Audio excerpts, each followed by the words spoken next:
And with me, I have Elizabeth Yarnell, and we will be discussing parasites, talk about parasites. Elizabeth, since being diagnosed with multiple sclerosis in 1999, she's been busy studying how to manage autoimmunity naturally as a traditional naturopath and certified leap therapist. She's worked with hundreds of people with MS as well as other autoimmune sufferers in her nationwide clinic using unique, personalized natural therapies to empower them to reclaim their health. So she's a TEDx speaker, award-winning author whose cookbook has sold more than 60,000 copies. Also a patented inventor, has been featured on CBS, NBC, ABC, PBS, as well as in Good Housekeeping, Health, Martha Stewart, Living Radio, and many other outlets. And welcome, Elizabeth. Thank you, Eric. I'm so excited to be chatting with you today. Yeah, same here. So again, we're going to be chatting about parasites, but before we do that, I'd like for you to just give a little bit of your background story and how you started helping people with multiple sclerosis as well as other autoimmune conditions, and then we'll dive into the parasites. So, my journey into the world of health started one night in 1999 when I went to sleep as usual and I woke the next morning blind in my right eye. And it turned out I had multiple sclerosis. And at that time, all the MS doctors would say is that, well, we don't know why you got MS. What we do know is that it is a degenerative autoimmune disease that affects the nervous system and results in increasing levels of disability over time. In fact, I learned that 80% of MS patients experience so significant disability within 10 years of diagnosis that most of them are in a wheelchair. So that was a huge motivating factor for me to try to figure out what was going on in my body and what I could do to make my future better and keep myself out of a wheelchair. And that's when I started studying about the connection between what we eat and how we feel. I went on to develop a whole theory about whole foods versus processed foods. And then I wrote a cookbook because I became an accidental inventor of a unique cooking method of preparing whole foods really quickly and easily to improve your diet on any night of the week. And as I continue forward in my journey with multiple sclerosis and learning more about natural health and recognizing over time what the role of parasitic infection is in causing chronic conditions like autoimmunity. And I have really come to believe that hidden parasitic infection is often at the root of so many chronic and autoimmune conditions.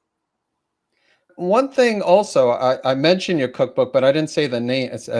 What's the name of the cookbook? Or I know it's behind you, but I have one right here. So I knock over my lights. It's called Glorious One Pot Meals.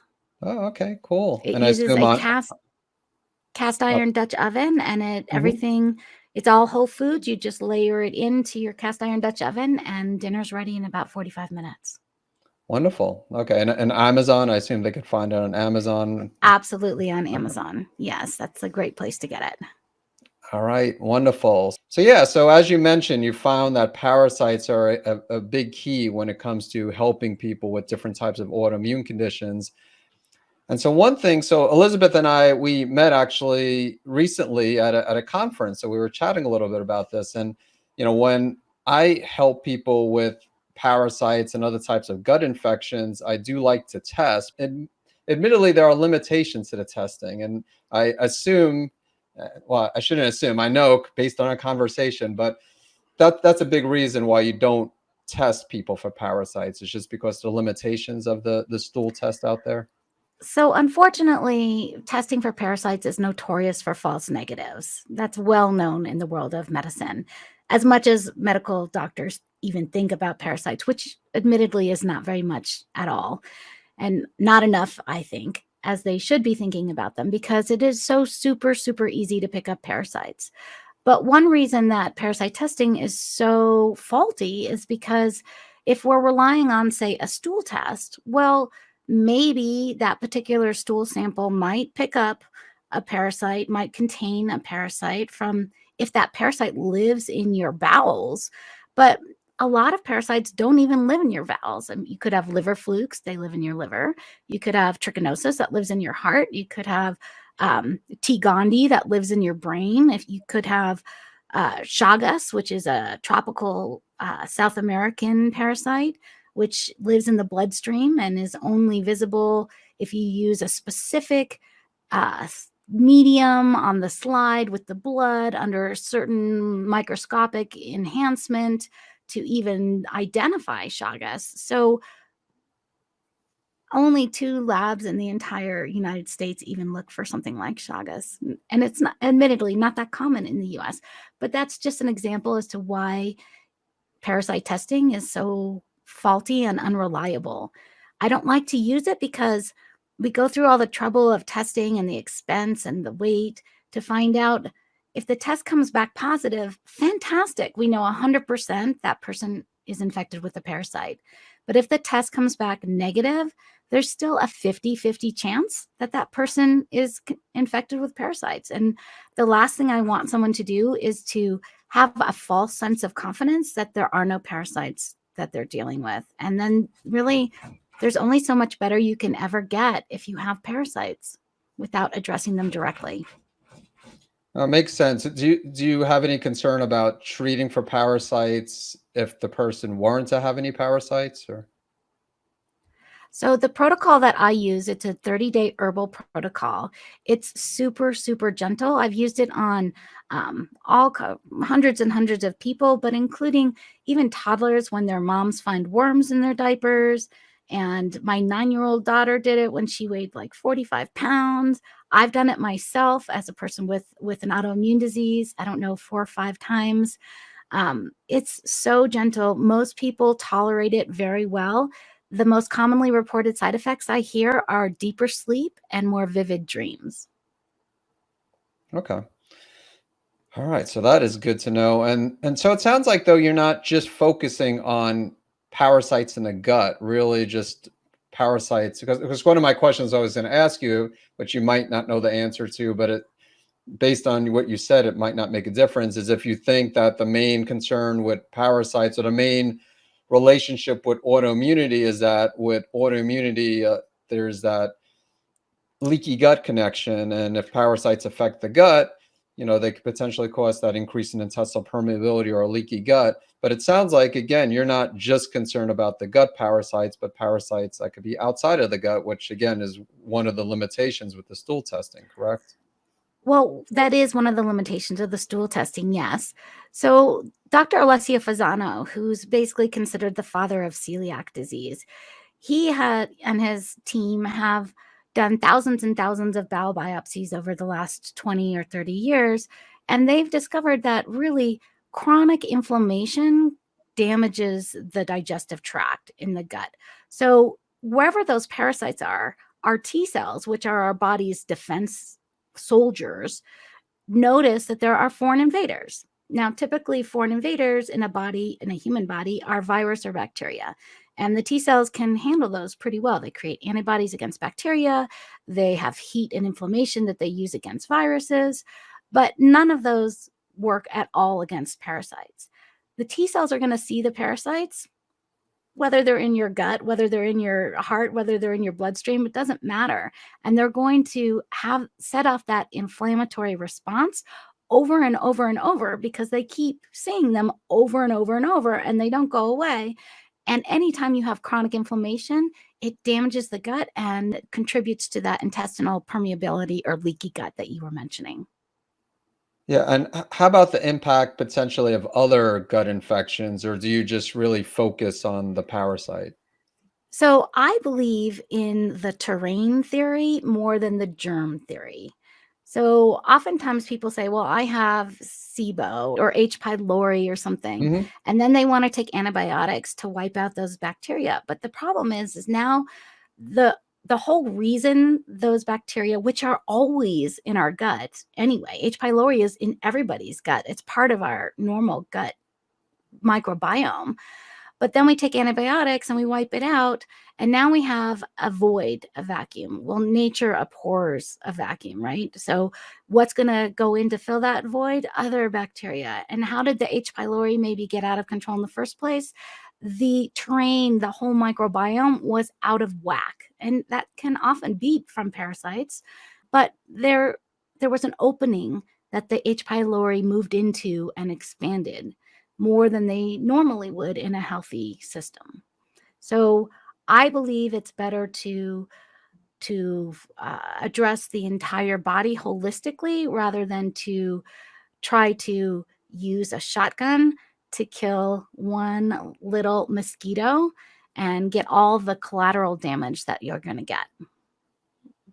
Yeah, it makes sense. So even with the parasites, obviously you want to get rid of the parasite, but it's important to focus on the whole body. And then with the gut, make sure the person has sufficient hydrochloric acid and maybe probiotics, digestive enzymes. Again, I'm not sure what specific approach you take, but again, it's not all on the, it's not all about the parasite.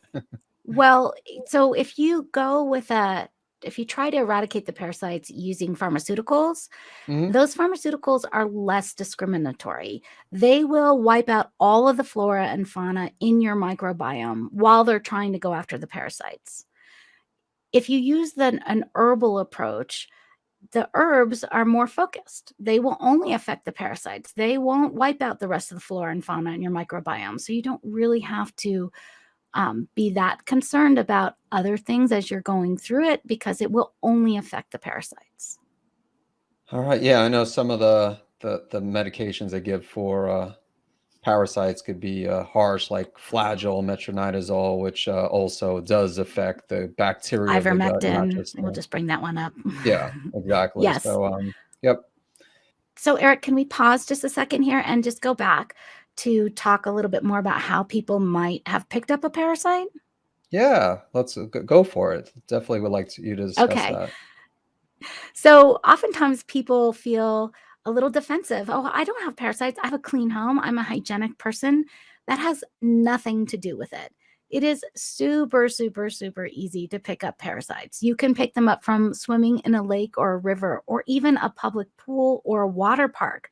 Chlorination does not necessarily eradicate all the parasites. Every summer, I see notices on the news that say that they discovered an infestation of Giardia in a heavily chlorinated public pool. So that doesn't work. You can get them from eating sushi. You can get them from eating undercooked pork. You can get them from traveling. You can get them from playing with your pets, from playing with your dog or cat, from cleaning out your kitty litter box. That's how T. gondii spreads through into the brain. Um, the CDC believes that there is a long-term infestation of Cyclospora that's been coming in through fresh cilantro. So give a little bit of thought to how frequently you've had fresh cilantro on your plate in restaurants or things like that. Remember in 2018 when there was a outbreak of Cyclospora in McDonald's restaurants across maybe 13 states in the Midwest, and they discovered it was coming across in the salads at these McDonald's restaurants. In the 1990s, the entire city of Milwaukee was infected with Cryptosporidium through their municipal water supply. So it can just be really super easy to pick up parasites, and it has really almost nothing to do with you. You can get them walking barefoot. And in fact, there's just been an outbreak in Texas of what I call bicho de pé, which is the Portuguese term for parasite strongylidis. I always mispronounce this. That can come up when you walk barefoot across grass or dirt or sand and come up through the soles of your feet. Really, really super easy. For me, I have had parasites no fewer than 6 or 7 times in my life. The first time when I was about 8 years old, and my family was in Israel, and we were at this spring outside of the Dead Sea, outside of the site of Masada, and this spring is called En Gedi. It's very prominent in biblical times as a spring. And we were swimming in the spring, and we all picked up a parasite that time. And it's just really super easy.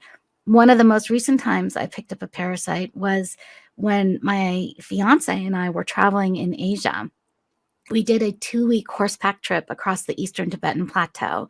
We were on horseback for 2 weeks. We were camping near the horses. It was an amazing trip. And when we came down off the plateau into Chengdu, China, in a very big cosmopolitan city, we all gathered for a celebratory feast. There were 15 of us at a 4-star restaurant. We met at 6 p.m. By midnight, 12 out of the 15 of us were worshiping the porcelain gods.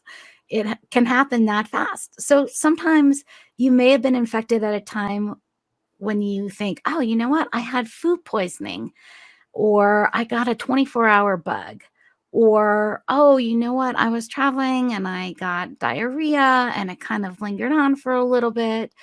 And if you think back about it, you might feel like, I never quite feel like I totally regained myself after that, even though you were able to move forward and live your life normally, but maybe not with quite the same vitality or energy that you used to have, or maybe a different bowel habits.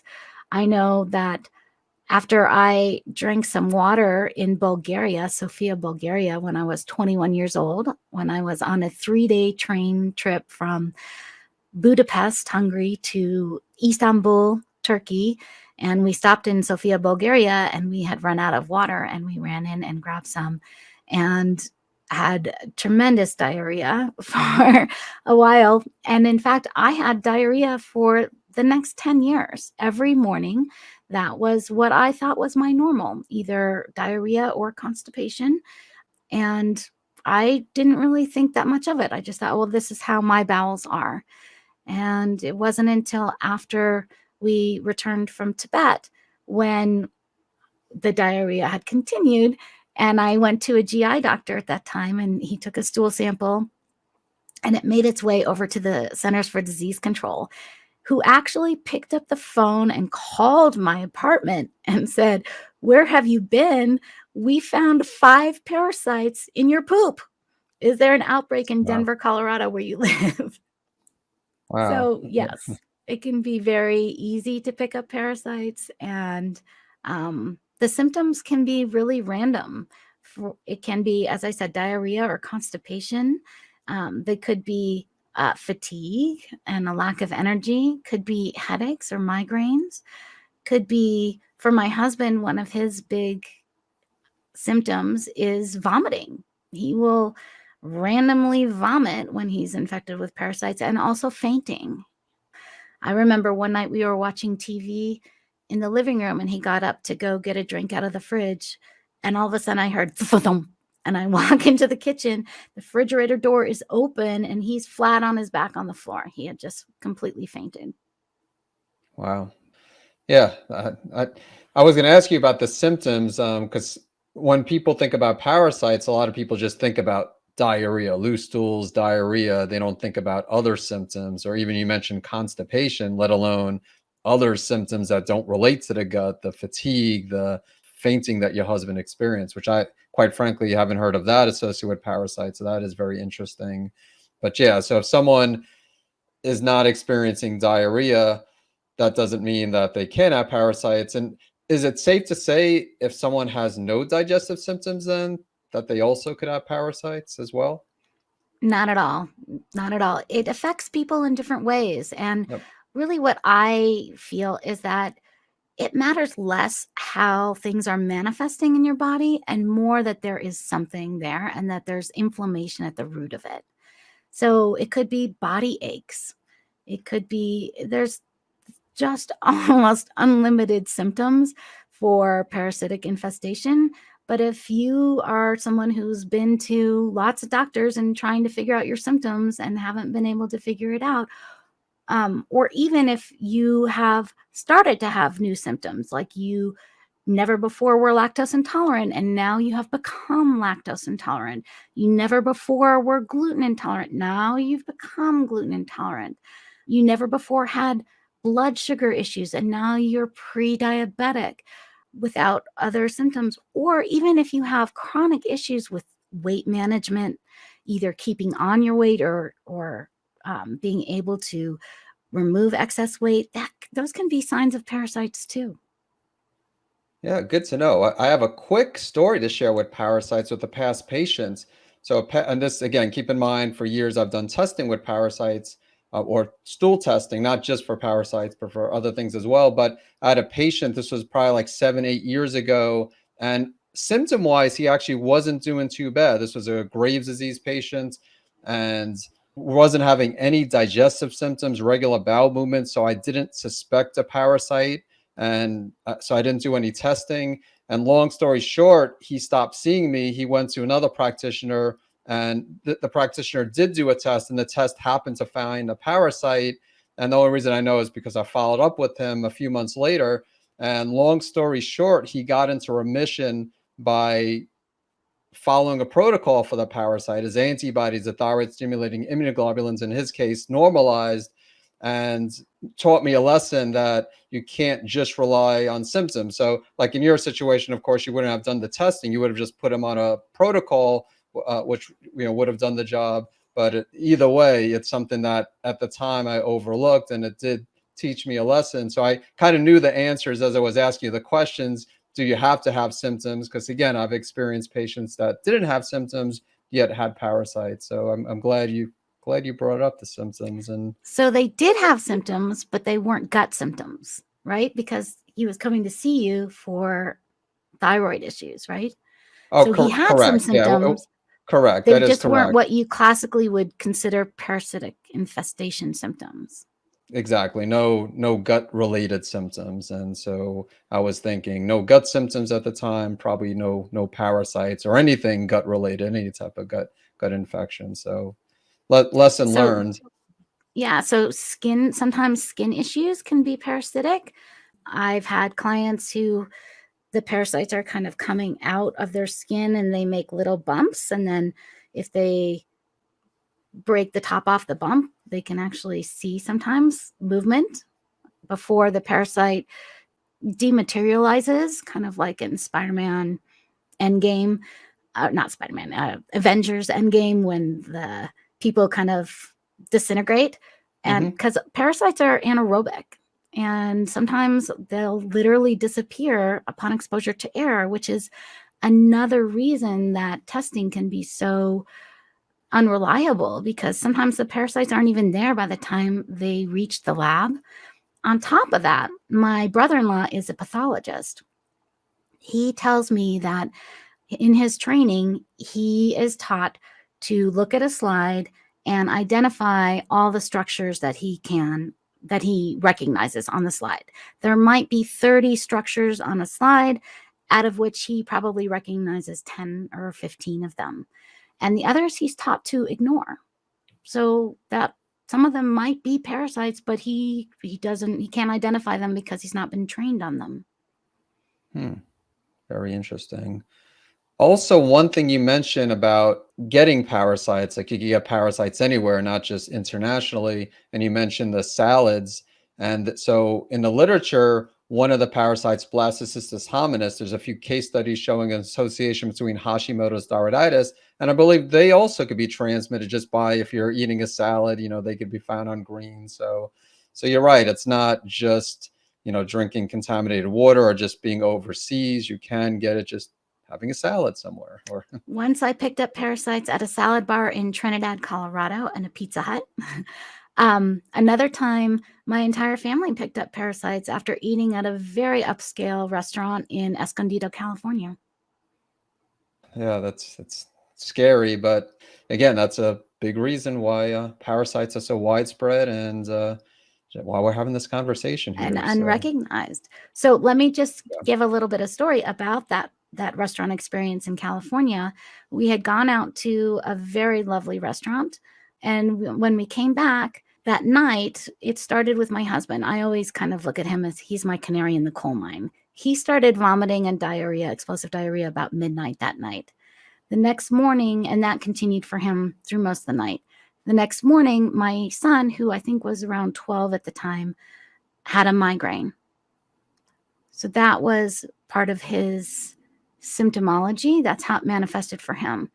About a week later or 2 weeks later, my daughter, who must have been 10 at the time, said to me, Mom, I've had diarrhea since we were in California. And I looked at her and I said, you know what? Me too.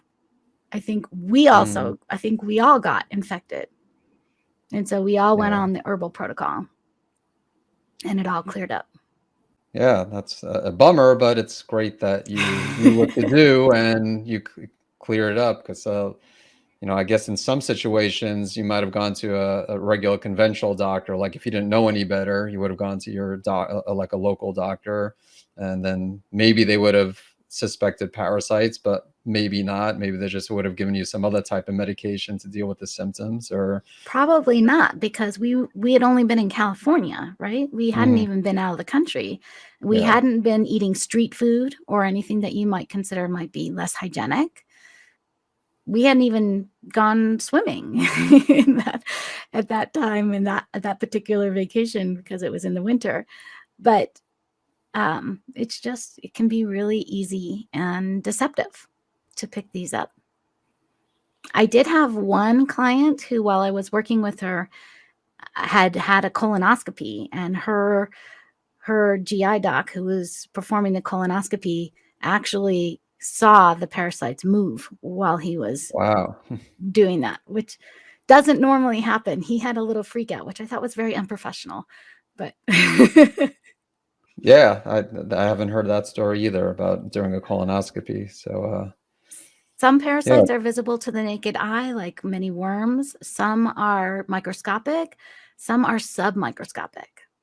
Yeah, I do hear stories where some people follow parasite protocols and then they see with the treatments. I don't know if you commonly see that, where like once they have like their first bowel movements, or maybe it's a few bowel movements later after a protocol, they'll notice, the parasites in the toilet after having a bowel movement. Never heard again during a colonoscopy, but that is something actually I ask of all my clients when you start the parasite protocol.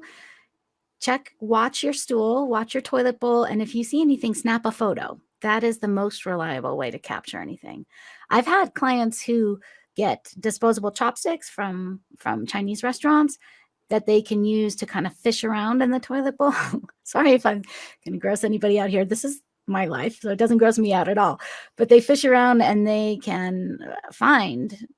I remember one client who said it looked like just a piece of poop. And then as soon as she kind of poked at it, she could tell that it was poop on the outside, but the inside was a nest of worms. Wow, yeah. Just again, I'm sorry. I'm sure. No, I mean it's okay for me. Again, I'm with my background, it takes a lot to gross me out. Just now, again, if that was me having a bowel movement, who knows? Maybe I would, maybe I would have been grossed out. But yeah, just fascinating. I just find it very, very interesting. And so when it comes to the herbs, so you mentioned like you take an herbal protocol. And I don't know if you use some of the more common herbs like wormwood. I know there's black walnut, there's, clove. I don't know if you use those or other ones. I do. I use all those three, and I also use neem. And the important thing is that sometimes I see combination products where they might have like 30 ingredients that are all kind of anti-parasitic, but they aren't in large enough quantities to make any kind of effect.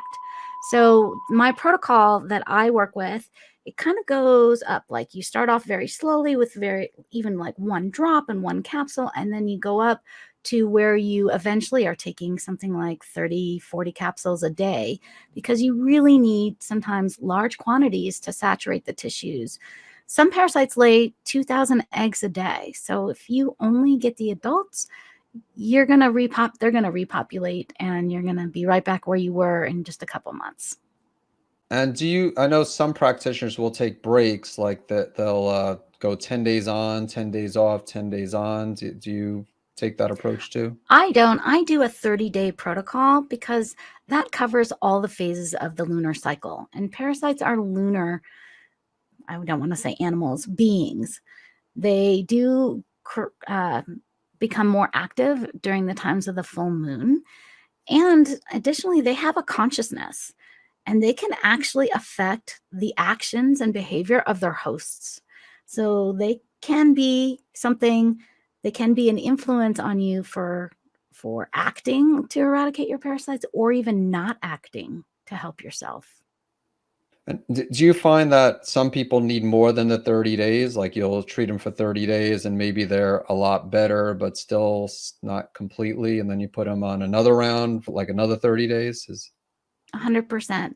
Some people repeat just immediately. They feel so different afterwards, but they feel like they're not done. They just immediately continue and repeat the whole process for the next 30 days. A lot of people stay on a weekly maintenance dosage so that they continue to kill off anything new that's coming into their bodies. And then still others need to progress on. I have kind of a second step parasite protocol that I will bring in if the first month hasn't provided the results that I was looking for. All right. No, that sounds good. Thanks for sharing. I also, I warned you that I was also wanting to talk to you about the MRT. So we're going to get into that. We're at the conference you told me about that too. And even though the focus is on parasites, I wanted you to take just a few minutes and share that. But before we switch gears, is there any last words you wanted to say regarding parasites? Well, let me give a segue. So, part of the problem with parasites is that the job of a parasite is to find a host, take up residence, and multiply. So, that is the job of a parasite. A parasite is not something that is ever beneficial for the host. If it is a beneficial relationship, that's a symbiotic relationship where both the host and the bugger benefit. That would be like probiotics, where the bacteria help us and they benefit because they have a place to live. But there are no benefits to parasites, or else it wouldn't be called a parasite, it'd be called a symbiote. So parasites are never, never helpful for the host. And when they are in your body, they're not super nice and well behaved. They I used to think of parasites as kind of promenading very orderly through my intestines, like a Bridgerton episode or something like that. But the truth is that they're much more like one of those ant farms or worm farms that we had in kindergarten behind glass, where they just burrow through your tissues and they make their own pathways, and they leave you perforated and pockmarked and little scars all over, which contributes to that whole leaky gut and digestive issues and lack of complete digestion, which can manifest in all kinds of deficiencies and other things and cause problems. So that's why I prefer to follow up a parasite protocol with an anti-inflammatory diet. And the best way I think to design an anti-inflammatory diet is using the MRT test. How's that for a segue? That sounds great. Yeah, we had a conversation just because I'm not a big fan of food sensitivity testing, and most practitioners use what's called IgG food sensitivity testing. And I can't say I've never used it in my practice, but it's one of those things I use as more of a last resort. I usually start people off with an elimination diet. And a big reason is because, again, I haven't really found the IgG testing to be positive. If I knew that was positive, yeah, it would be a lot easier just to have people do the testing and not have to go through an elimination diet. But we were chatting again during the conference about your success with MRT. So can you explain how that differs from traditional food sensitivity testing? And maybe also, well, I guess I don't know if you want to discuss, because some people might get confused between. So it is more of a food sensitivity, like it's not, there's allergy testing, which is IgE mediated, and that's more of an immediate response, and then food sensitivity, which is more of a delayed response. But the MRT, I know that using more mediators, but I'll let you take over. You'll do a much better job of explaining it than I.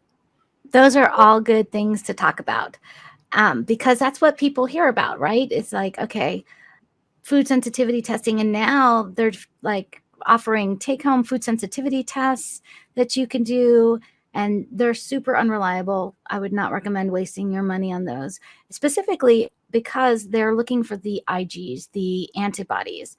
So there are 4 types of hypersensitivity reactions. Type 1 hypersensitivity reactions cause anaphylaxis. Those are the people who will die if they eat a peanut or a shrimp or something like that. And that's usually pretty quick afterwards. And they definitely create antibodies, Ig antibodies. I think those are IgA antibodies. There might be some IgEs. IgE is like what the allergy, like the anaphylactic. Yeah. But type 2 and type 3 hypersensitivity reactions may or may not create antibodies and may or may not correlate to symptoms. I like to think of type 3 hypersensitivity reactions as more like intolerances. They might be enzymatic deficiencies like lactose deficiency, not able to, or lactase deficiency, not able to digest lactose in milk, things like that. Type 4 hypersensitivities are mediator controlled or related. Mediators, the most famous mediator we all know is histamine. We know that if we have a bee sting or a poison ivy encounter and we take some Benadryl or another antihistamine, that we can get some relief from the pain that's being caused by the inflammation from that encounter. But histamine is only one of 80 or more mediators that the bloodstream can release upon exposure to what it deems to be a threat. So the MRT test, the mediator release test, is quite unique. And most doctors don't know about it. So you won't usually find out about it in your doctor's office. And in fact, they might even try to steer you away from it because they haven't learned about it in medical school. But it looks for what your blood, how your blood reacts specifically to 150 foods and 20 or so chemicals that are in our food environment, to see if your blood will release these mediators. And it doesn't look to see which mediator of the 80 or so, because they all cause inflammation and they all become systemic. So because they're part of your bloodstream, they go everywhere your bloodstream goes. They may manifest differently in different people, but they are actually systemic. And because all mediators that are released cause inflammation, that's really what we're focusing on. I don't really care how it manifests. I don't care if it manifests that you have a headache or migraines, or that you have sinus issues, or that you have high blood pressure or asthma, or heart issues, or if you have arthritis or fibromyalgia, or gut issues like constipation or diarrhea, or stomach pains, or acid reflux. All of these are indications of inflammation. And so the MRT test gives us a really good roadmap on how to remove and reduce the inflammation in your body, because what we get back is a bar chart of every single one of those 170 items that are tested, telling us exactly how reactive every single item is. So instead of saying, you know what, A, B, and C turned up high on your test, just go back and eliminate them, which is a classic elimination diet, and not very helpful, because people will say, well, wow, that's what I normally eat. What am I supposed to eat then? And they may go off and choose other foods that they're also reactive to, and then not experience any improvement. Instead of that, we look at the test very specifically. We cross-correlate botanical food families and identify X, Y, and Z, the foods that you are least reactive to. And then we design a customized diet for you and say, I only want you to eat these foods. And there's usually like 40 or so that we know 100% are not inflammatory for you. Usually within a week or two, people experience marked improvement. And within 6 weeks of dietary therapy, oftentimes most of their symptoms are gone. People literally deflate in front of my eyes. I watch as the inflammation moves out of their body. Men lose like jacket sizes. I mean, if you need to lose weight, it's a great diet to do, because you don't have to limit your calories or your food intake, and we don't look at macronutrients like proteins and carbs, things like that. In fact, we only look at which foods are inflammatory for you and make sure that you are only eating foods that are not inflammatory for you, that we know from the MRT test. There's no guesswork. Sometimes those test results are really surprising. For instance, for me, when I eat lettuce, and especially if I eat lettuce together with avocados, I get MS symptoms. And that not only do you get symptoms, but that did show up positive on your MRT test. Yep, those were indicated as reactive for me. But who would have guessed lettuce and avocado? I mean, avocados are so good for your brain and for your nervous system, and for MS patients, they're very highly indicated. And I agree with that, right? For the general population, if you are okay with avocados, avocados are very healthy and helpful for maintaining your nervous system. But for me, for some reason, my white blood cells have decided that avocados are a threat, and lettuce and other things too. For my son, for example, when I tested him when he was 6 years old, 3 of his most reactive foods were some of the things we thought were most healthy for him: broccoli, garlic, and lemon. For him, they were making him constipated, making him vomit, giving him such terrible acid reflux that he couldn't sleep through the night, keeping him as a bedwetter at 6 years old. As soon as we removed those foods, stopped wetting the bed like literally the next day. And is this a test that you eventually retest, like with food sensitivity testing, like IgG? The goal is to like eliminate the foods, and then maybe when your gut heals, you might be able to reintroduce those foods. Let's say 6 months later. So is it similar with MRT, where you want to maybe 6 months later or however long or later do a retest? Well, it is unfortunately not inexpensive to do the MRT test. So most people don't need to retest for at least 6 or 7 years. I teach every client that I work with how to challenge themselves on foods as they go forward and discover if they have recovered their tolerance thresholds enough to be able to tolerate them now, or if not. Most importantly, what I teach them is, how do you recover when you are accidentally exposed? Because regardless of how careful you are, there will be a time where you accidentally eat something that causes you to flare up.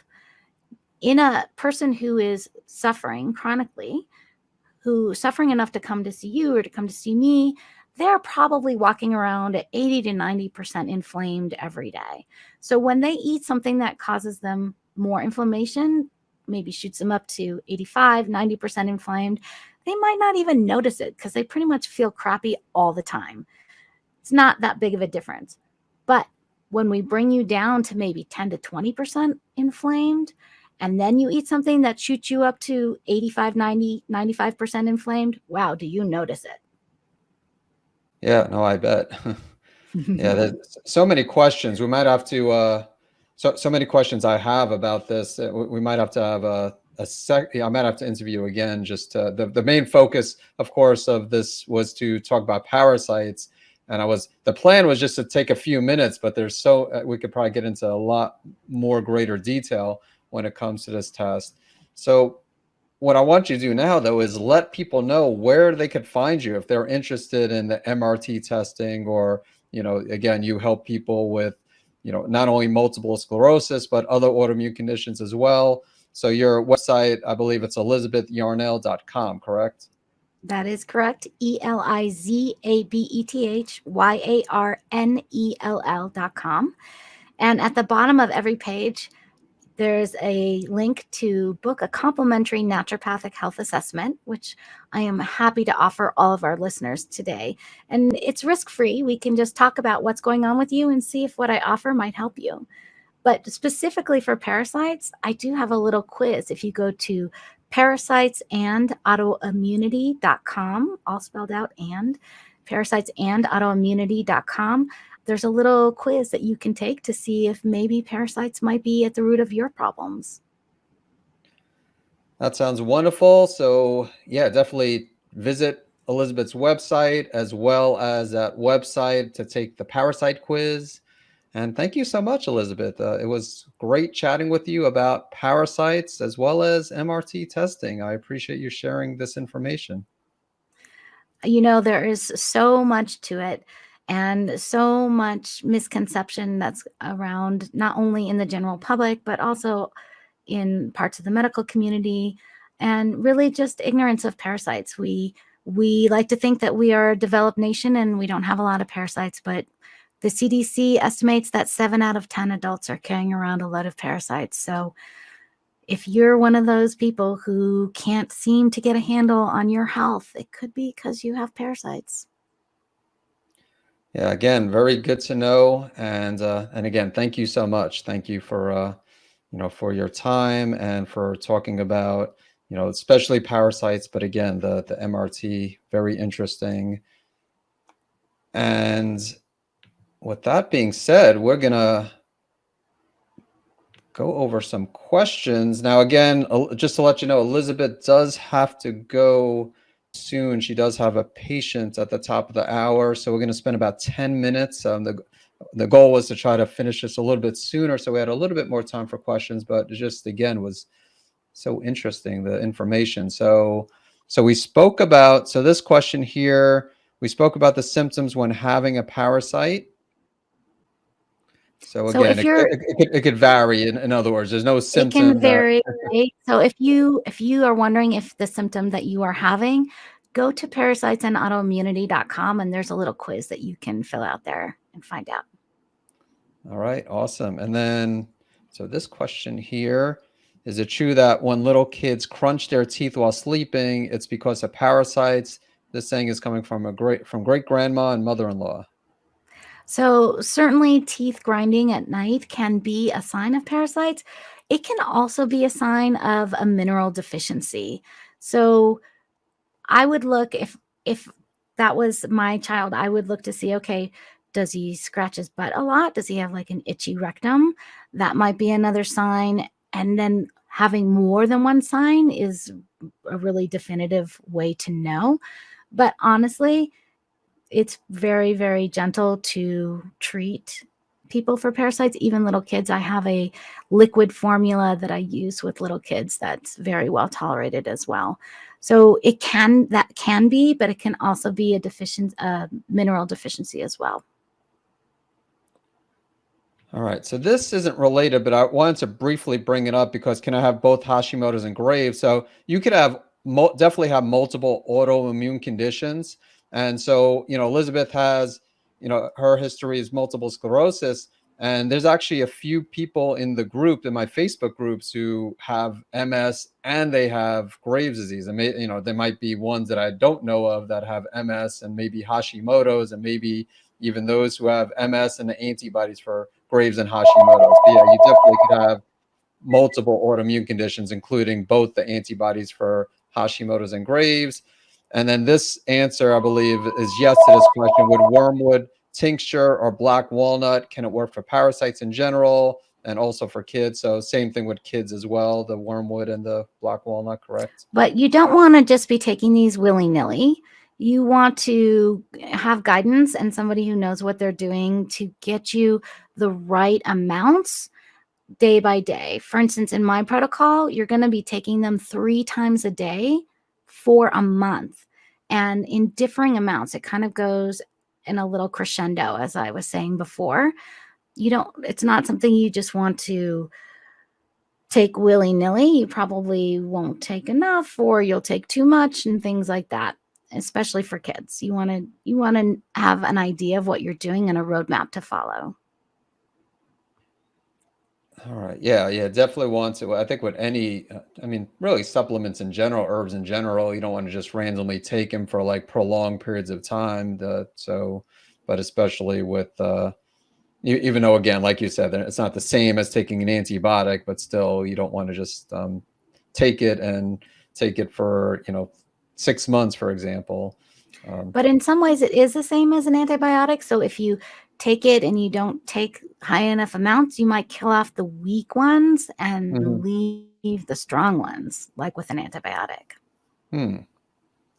All right, well, that is good to know. And then, and again, she just kind of, Angela's asking what's the herbal protocol, which Elizabeth kind of just mentioned. And, I know the herbs you mentioned, also wormwood, black walnut, clove, as well as neem, or and then you kind of mentioned you just spoke a little bit about the protocol. And then the name of the test that you did for your son. I have a 6-year-old that I would like to do that to him. So that's the MRT that she's That talking is the about. MRT test. And if you go ahead and get on my website at elizabethyarnell.com and book a complimentary naturopathic health assessment with me at the bottom of the page, I would be happy to talk to you about it. Pediatrics is one of my passions. I love working with kids. All right. And then just we're going to just do a few more here. So, and this is just a comment. I think the next couple are comments. So interesting. We're all so different in what we can eat. It's And true. yeah, and thank you so much. Great information. Yeah, we all appreciate Elizabeth. Again, I agree. It was really, I learned a lot from doing these interviews, and I definitely learned a lot here, today I expected with the MRT to learn a lot, since that's new to me, but the parasites also, I learned a bunch of things as well. Definitely the answer to this is yes, to use natural remedies to eliminate parasites. And I think this will be the last T-shot. If I have pain on one side of my thyroid, could that be thyroiditis, even if I have antibodies? I mean, so thyroiditis, it's inflammation. If I don't know if you're asking, could it be like subacute thyroiditis, or I mean, but answer is yes. If you, it definitely could be thyroiditis. All right. Well, again, I'm going to let you go because I know that that you have a patient in like 5 minutes. But again, Elizabeth, thank you so much. I truly mean it when I said I learned a lot of information myself, today with regards to parasites and MRT. So I could just imagine with the audience, the listeners, how much they benefited from the information you gave. So again, thank you so much for agreeing to do this. Well, thank you for having me on. I feel like this is information everyone should know, and it's not anything we're being taught. So I really appreciate the opportunity to connect and to talk with your audience. And thank you for all of you who are out there listening. Yeah, thanks everyone. Thanks for tuning in, and everyone, hope you have a great day and a great weekend ahead. And same to you, Elizabeth. Thanks again, and again, great chatting with you. And again, we'll definitely need to continue talking about that MRT in a future interview. Perfect. I look forward to it. Yeah, same here. All right, take care, everyone.